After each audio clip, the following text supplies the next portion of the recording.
বিসমিল্লাহির রহমানির রহিম।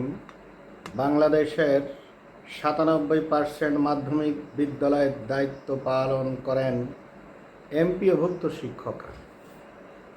তাহলে মাধ্যমিকের যদি 97% শিক্ষার্থীর দায়িত্ব পালন করেন এমপিওভুক্ত শিক্ষকরা, কত ইনসাফ ভিত্তিক ব্যবস্থা আমাদের দেশে।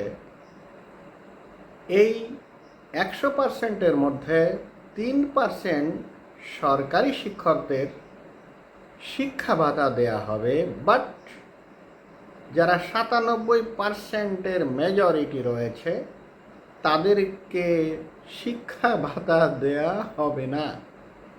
এত বড় ইনসাফ ভিত্তিক রাষ্ট্র ব্যবস্থা rare seen in the history of human civilisation. এটা খুবই দুঃখজনক কথা, কারণ একে তো এমপিওভুক্ত শিক্ষকরা বেতন পান কম, তাদেরকে ব্রিটিশ কর্তৃক সৃষ্ট একটা ফালতু নাম বেসরকারি বলে ডাকা হয়।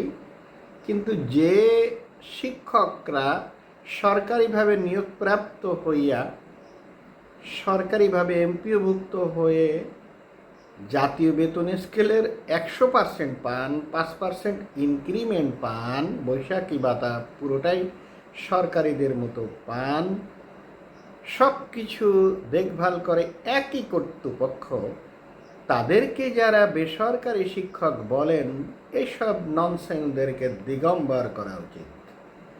কোনো হিসাবেই সরকারিভাবে নিয়োগপ্রাপ্ত জাতীয় বেতন স্কেলভুক্ত শিক্ষকদেরকে এমপিওভুক্ত শিক্ষক অর্থাৎ বেসরকারি শিক্ষক বলে তাদেরকে এই সুযোগ বঞ্চিত করা হয়, যা খুবই দুঃখজনক।